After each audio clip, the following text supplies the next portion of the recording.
Let's take that away. Erase that. Yeah. Okay. Okay. Well, my parents originated in Russia, Kiev, Russia. Also, they were in Vasilkov, a suburb of Kiev, and that's where they lived until they came to the United States. Well, my dad was in the fur business. He manufactured fur hats with his father, in fact, and that's by the way where my father met my mother in Kiev. She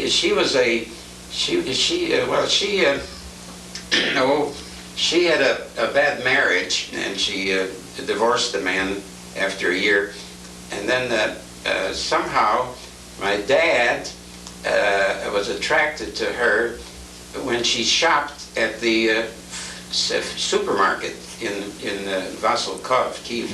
The supermarket. They had supermarkets there, huh? I mean, like we have supermarkets here. Yeah. So he found out where she lives, and at that time she was a cook for a very wealthy family.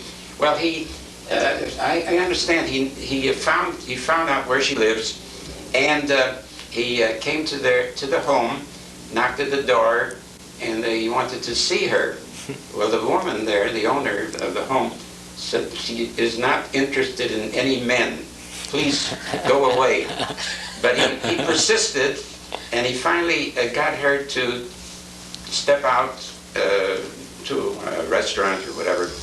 Well, anyway, it took a long time, and he finally got married to my mother. Well, do you know how old they were when they got married? How old? Well, I think both my mother and father must have been about 30 years of age. 30? 30? That much? That old, huh? Yeah, I think so. Those days, I mean, I don't know. Well, anyway, they came to the United States. Came straight to Chicago, and why did they come to Chicago? Well, they came to Chicago because they had a cousin here, a Mr. Kuznitsky, not Kuznitsky, pardon me, what was their name? Doktorsky, pardon me, not Kuznitsky. I was thinking of the bakery in the neighborhood. Doktorsky had a bakery in Chicago, and he was promised a job. Mr. Doktorsky, the cousin, promised him a job, and finally my dad opened up a branch bakery, and from then on the things went along very nicely. But my mother was the type who did not like the money that he was earning from this bakery. He wasn't getting much, so she on and off talked to the cousin and asked for more money, and they got more money, and well, that's how the family started on Division Street.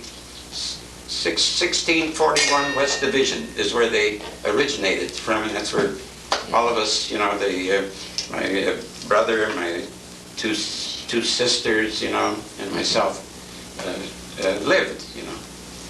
Well, what can I say? Why did they leave Russia and the family there? Well, they left Russia because conditions were bad, and he wasn't earning much. You know, he was working for his father. What year was it when they left? Well, you were. Well, let's see. You were 2, you said. I was only 2, so let me see. That's let's see, a figure about 80 years ago. 19. About 1904. 1904, approximately 1904 is when they came here, and so. Well. There was my sister Goldie, and my sister Annette, and my brother Mark, and of course we were all of us were interested in education, and my mother was especially interested in seeing that we received educations, and we did. My brother and sister and that, became teachers, and Goldie had a big job with the federal government, and I became a pharmacist. Well, how when you came to this country, you moved right to Chicago? Yeah, we moved right to Chicago. How come you came to Chicago versus New York or some other? Was there a reason? I mentioned a Oh, I'm sorry, the bakery. Okay, On account of the cousin. sorry about that. Did your Well- father and mother have brothers or sisters that were here? Oh, or- yes, yeah. My father had 4 brothers. 4 brothers. I don't know about sisters, but brothers. Of course, all of them have passed away. All of them have passed away. But were they in Chicago too? No, somewhere in New York. I don't know where else. What were your- Most of them were in Chicago. There was a brother, a blacksmith. My father had What a was his brother, name? a blacksmith. Jacob Yankel. Michael what? Yankel Singer. Oh, okay. This brother was a blacksmith. And there was another brother, Isaac, who was a furrier. And then there was another brother who remained in New York.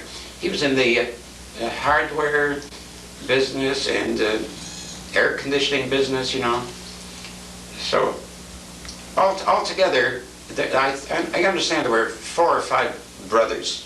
2 remained in Russia, we learned that. And 2 remained in Maurice Russia. and another one. Yep, 2 brothers remained in Russia. Yeah. Well, let me say that I became interested in pharmacy, and I enrolled at the University of Illinois College of Pharmacy, and and of course I met my wife, my future wife, at about that time. She comes from Kewanee, Illinois. And the way I met her was when I left with a group of girls, 6 altogether. Just you and 6 girls. I left with 6 girls for a picnic. Hasn't changed, has it? I left with 6 girls for a picnic, and at the picnic, I spied this beautiful, attractive, shapely person on a scale. She was weighing herself. Like it could And go away. I like always, I started a conversation with her. I started the conversation, and I'll tell you what, I fell in love with this person at first sight. Immediately, I fell in love with her. Well, she was beautiful, attractive, shapely, had a wonderful personality. And after I talked to her, I could see that she was a very sincere person, and really beautiful. Only at that time she weighed only 98 pounds. 98. Yeah. Well, we corresponded. For how many years? She lived in Kewanee, and we corresponded, I'd say, almost 5 years before we were married. But, well, during those years, we spoke on the phone, we wrote, she visited Chicago. She came to an aunt of hers, Faye Kearns, her Aunt Faye Kearns, on Tui. I used to pick her up at this aunt's and take her to the Chicago Theater, at that time Rainbow Gardens, if you remember. Tui Avenue at that time was like out in the boondocks. We lived in, I mean, that was like a pioneer.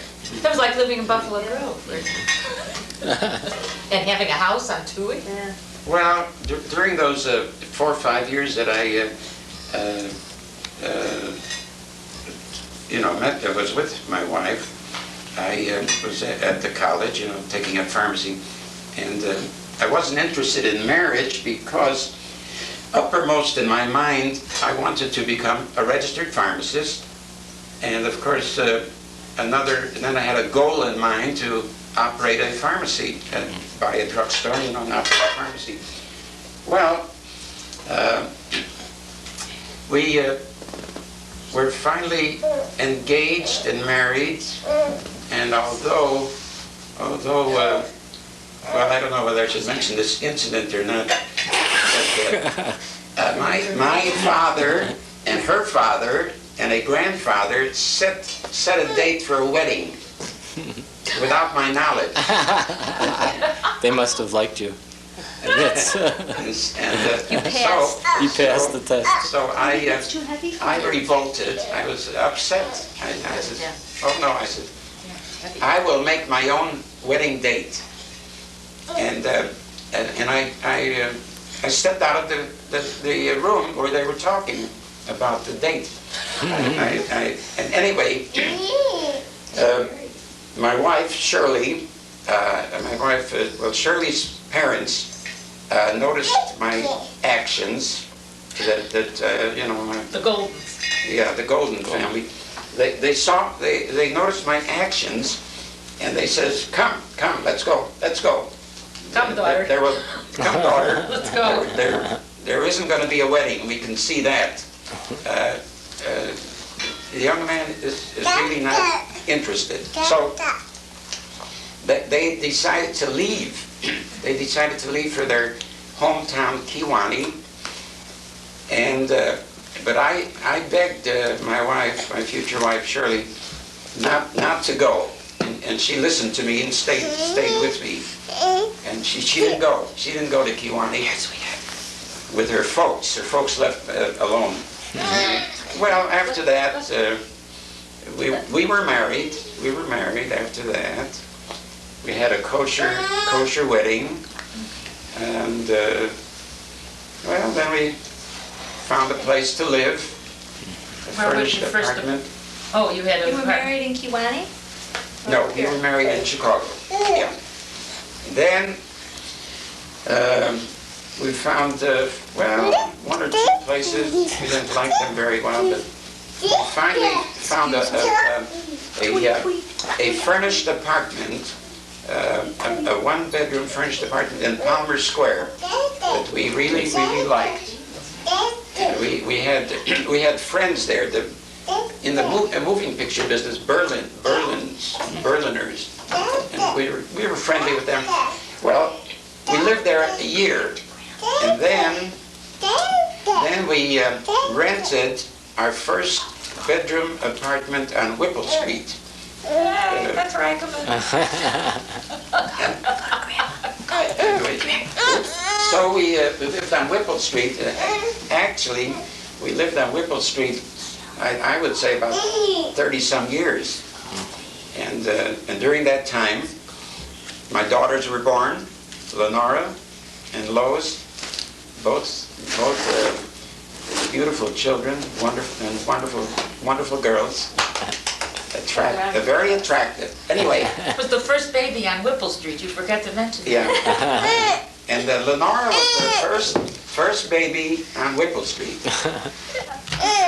Go to Cricket. Look. So, Oh boy, it's like a ball. well, I passed my state board for pharmacy. I became a registered pharmacist. I went to work for Walgreens first. And at Walgreens, I was an assistant manager, 42 North Clark. And during the time that I was with Walgreens as an assistant, I was one of their best salespersons. You see, Walgreens always had these concentrations or these, various sales, where they had the pharmacists and the clerks sell. Well, anyway, I was their best star salesman. I won a lot of prizes. Wow. Then, after my assistant job at 42 North Clark, they gave me a manager's job downtown. I was a manager of a Walgreens store, Van Buren and State. It was a brand new Walgreens store, brand new.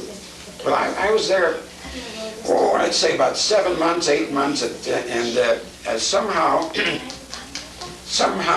I, excuse me, water.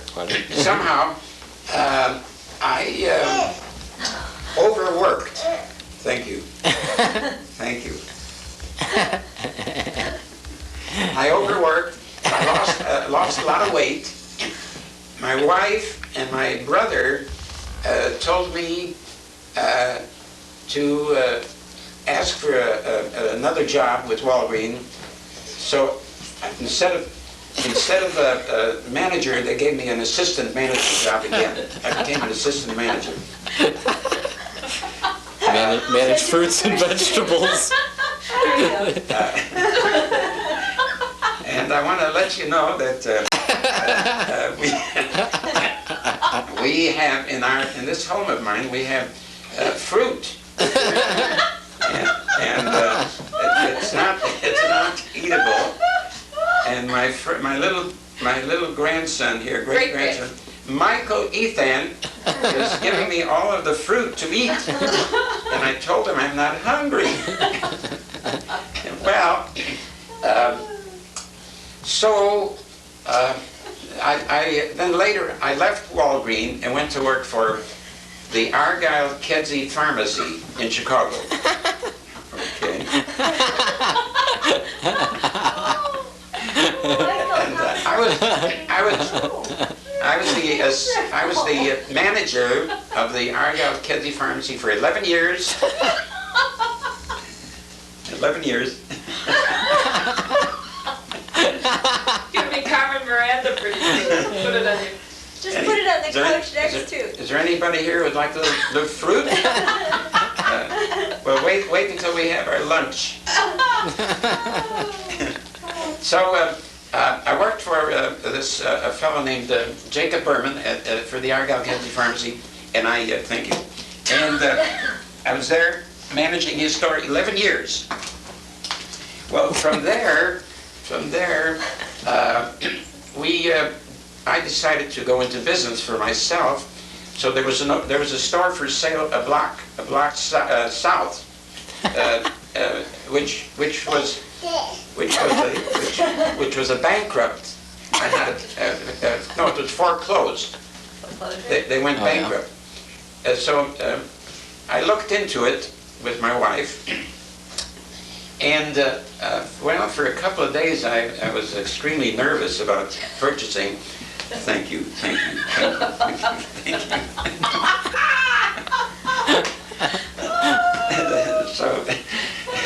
So anyway, we finally bought the drugstore, and because the drugstore was just a block away from where I worked, all of the customers followed me into the new drugstore, the one that I bought. They knew that I was the prescription man at the Argyle Kedzie Pharmacy, and they trusted me, and they knew that I was always interested in doing the right thing on a prescription. And I have never substituted, never. So, well, my wife and my father-in-law kept on telling me it's not a matter of life or death. So if you go into business, if you make it, okay. If you lose, it's just a matter of a few $1,000s. Take a chance. Take a chance. That's how much it cost for the store? It was a few $1,000s? Oh no, more than that. Oh, it was more than that. Yeah. But my wife was the incentive. She was the incentive, and she coaxed me. Finally, we bought the drugstore, and we put in many hours. In fact, the first 2 or 3 years we were there, from 2 to 3 years, we worked from 8 a.m. until midnight to get the store on its feet, because it was the owner, former owner, went broke twice. So for about 2 or 3 years, we worked very hard. My wife was extremely helpful and worked hard, and besides, she had to take care of the 2 children. But she was a big help. She assisted me in every way. What I want to say is, she was a real incentive, and she was a typical public relation type of person, a real PR person. In fact, she was so good with the customers that I feel, I'll have some water, that I feel... Here you are. That I feel... Huh? Put the grapes down. Yeah. I'll take Yeah. the fruit if you would like me to get the fruit out of here. Okay. So You're losing grapes all over. I think a corporation would have hired my wife immediately. She was that good as a PR person. And I tell you, we did not have customers, we had friends. That's right. And to this day, thank you. And to This thing's watching it have it. to this day, all of these former customers meet us on the street, and they're very friendly to my wife and myself. Thank you. This is my great grandson. My great grandson. Look at the camera. Michael Fruit Shirt. Michael Ethan Schur. Wave hi. And he is. And he Thank you. Yes. Thank you. Yeah. Okay, here, give it to Grandpa. Okay. Come on, give it Give back it to to Papa. give it to Super Grandpa. Yeah, all right. No. Now you Goodbye. say. Goodbye. Well, anyway, we were very successful in the drugstore. We did very well, and we were, altogether we were there 18 years. My wife and I worked day and night. Of course, we had better hours later. But anyway, for 18 years we did very well, and then I sold the drugstore and retired. Although my daughter Lois found a job for me at Weeboats. She wants you to stay home. She found a job for me at Weeboats, so I went to work for Weeboats. They had pharmacies in those days. I went to work for Weeboats, and at Weeboats, I was the buyer and the pharmacist and salesperson. And at Weeboats, I was there a long time, at least 15 or 16 years. And at Weeboats, I was also the super salesman. I won all kinds of prizes, diamond rings, TVs, air conditioners, all sorts of prizes. Oh, I want to mention one time. I want to mention this. Weeboats had a contest. They had I don't know, 9 or 10 stores. They had a contest selling hairbrushes. They had a concentration hairbrushes, men's and ladies' hairbrushes, and I got in on the contest selling hairbrushes, and I was one of the 4 runners. But then the salespeople at State Street, the salespeople at Weeboat State Street were ahead of me, and I was in second place all the time. But my last week, the last week of the contest, I sold so many hairbrushes men's and women's, that I won first prize. First prize, and that was the diamond ring. Oh my Oh, goodness. wow. Yeah. Wow. Yeah. So What happened to it? what happened to it? I don't know. Didn't know even. I don't know what happened to it, the ring, or what happened to anything. Well, may I say that my wife and I had a very happy life together. We were married 52 years, and it was one wonderful time. We really had a wonderful married life. We never had to worry about a thing, and my goal was always to live with a certain goal in mind. I always wanted to I always felt I wanted to work and earn money. And so, but it just so happened that my wife had to have an operation, a gallbladder operation. Too bad she just didn't pull through. Maybe it was the Almighty God's way of, cutting our marriage short. But we were married 52 years, and during those 52 years, we had a wonderful, wonderful life together. We always communicated, always cooperated. And if she lived, it would have been 56 years. Today, I'd say we would have been living together 56 years. But we were together 52 years, and I am thankful for the 52 years. Right. And I want to mention that my daughters grew up, and they're both terrific daughters. They're wonderful to me. I can't complain. And well, today we have a nice family. We have Lenore's 3 sons are married. One with very fine daughter-in-laws. And Marcy got married. Of course, my other grandson, Michael, is still at Northwestern. But altogether, thank God, we have a marvelous family. A marvelous family, and I'm thankful to everybody for their assistance, their help, their thinking of me all the time, helping me. Anything else? What are you doing now? For recreation. Now that I've been retired 4 years, I would say, at least 4 years, I found a job as a volunteer pharmacist at the ARC, a Jewish organization, Devon Western.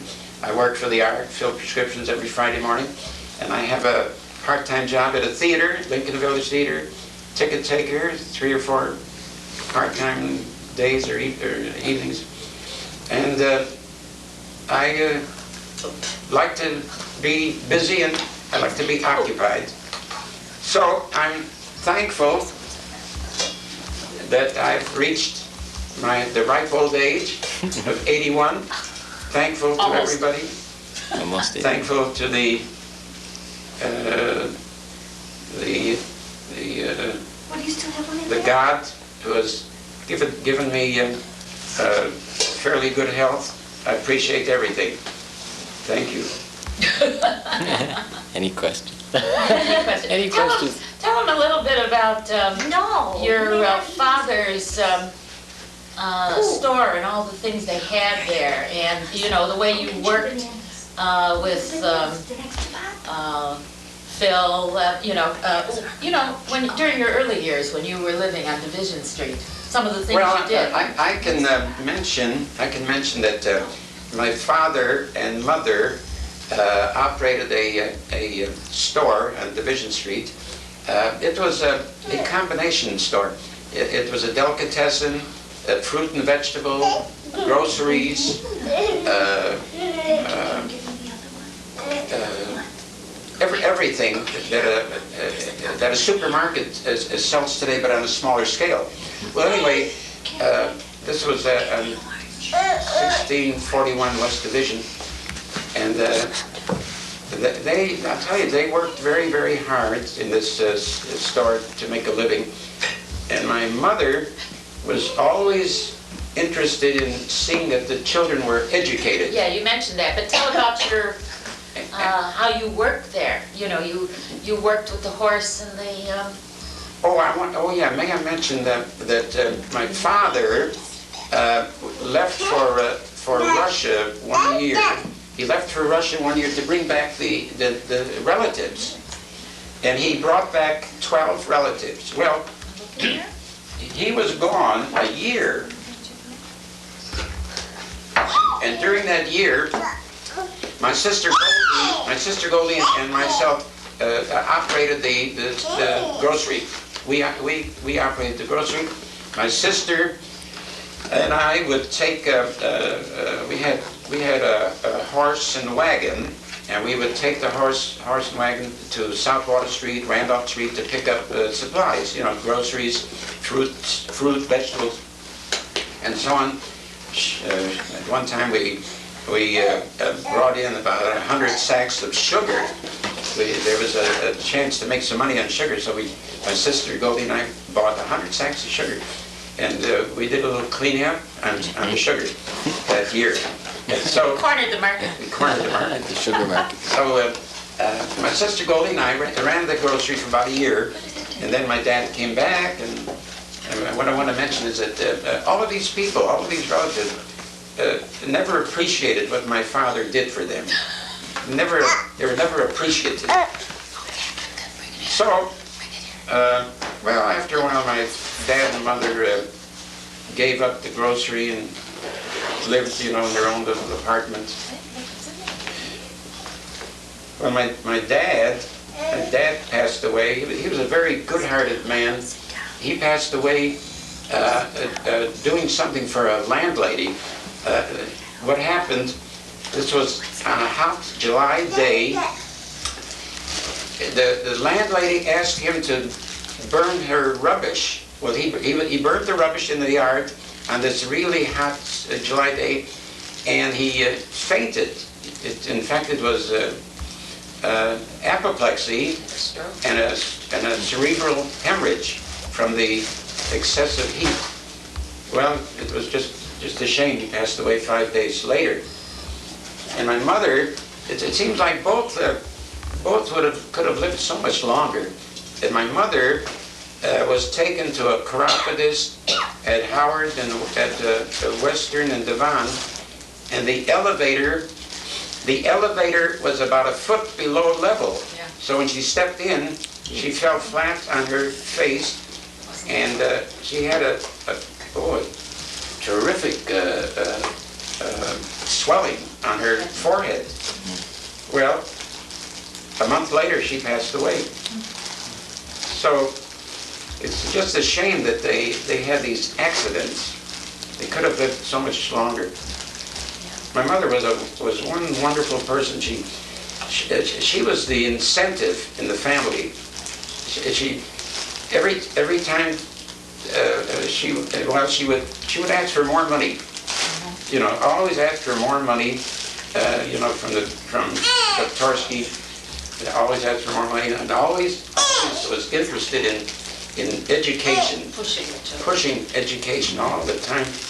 And so to this day, in the family, we have myself, pharmacist, we have teachers, brother, sister teachers, both retired, and of course the grandsons, Lenora's children, all the engineers, computers, masters, and so on. And my wife was always proud of the grandsons. She was always proud of it, the boys. She took care of them. And she took care of them, of course. And of course, I'm very proud of everybody in the family. All right. How about one more? You're always telling us stories about Lois and my mother. And I don't know, there are a few of them. Yeah. Can I get one of them on? Let's see. Like, What happened? Okay, here. What would you like? Did you hurt your finger? I hurt his feelings. Oh, you hurt his feelings. oh, like Well- when you were teaching him how to drive. Did you teach him? No. No? No, but he taught us both to ride a bicycle. Lois, I don't think Lois would ever learn. Did Lois would ever learn? No, do you remember? Well, What do you want? Okay, where's your bottle? Wait a minute. Michael, go get your bag. my daughters learned how to drive through certain teachers, Yeah, they learned how to drive cars. Lenora was very helpful, my older daughter, was very helpful in the business she used to deliver on our bicycle the prescriptions and drug orders. That was Lenore's job when she was, of course, going to high school at that How time. about soda jerk? And she was she was quite a soda jerk. She was a big help. Lenora was a bigger help in the pharmacy than Lois. Lois enjoyed sitting in the booth reading magazines. She liked to read magazines and have fun with the boys. I want to mention when we bought this drugstore, we had a fountain, and my wife operated the fountain, but she never knew how to prepare a malt, soda, nothing. So her first customer was for a malted milk. And the customer explained how to prepare the malted milk. So she learned how to prepare a malted milk and a milkshake at the fountain from the customers. But she was quite a soda jerk after a while. Well, my wife took care of the front of the store. I took care of the rear, and we together we were a formidable partnership. Mm-hmm. We always cooperated, always communicated, and we were very, very successful. Thank God, we were very successful. Okay. Later on, or during the time we were in business, we bought a beautiful piece of property, a 2-apartment building on Gregory, and believe it or not, my wife was a saver also. Believe it or not, she had the down payment on this building. She had the money for the down payment. I didn't have to use any of my money. That's the kind of a saver she was. How many years have you been in this building? Well, I've been in this building now, let's see, about 27 years. Uh-huh. I've been here 27 years, and thank God we can't complain. I have a very fine tenant. Mm-hmm. You have two tenants now, don't you? But Do you have recently I added on? I had a contractor build a basement apartment recently, and I've rented that also. So thank God I have a little income. And happy to be alive. Okay, thanks. Okay, I'm gonna say goodbye here.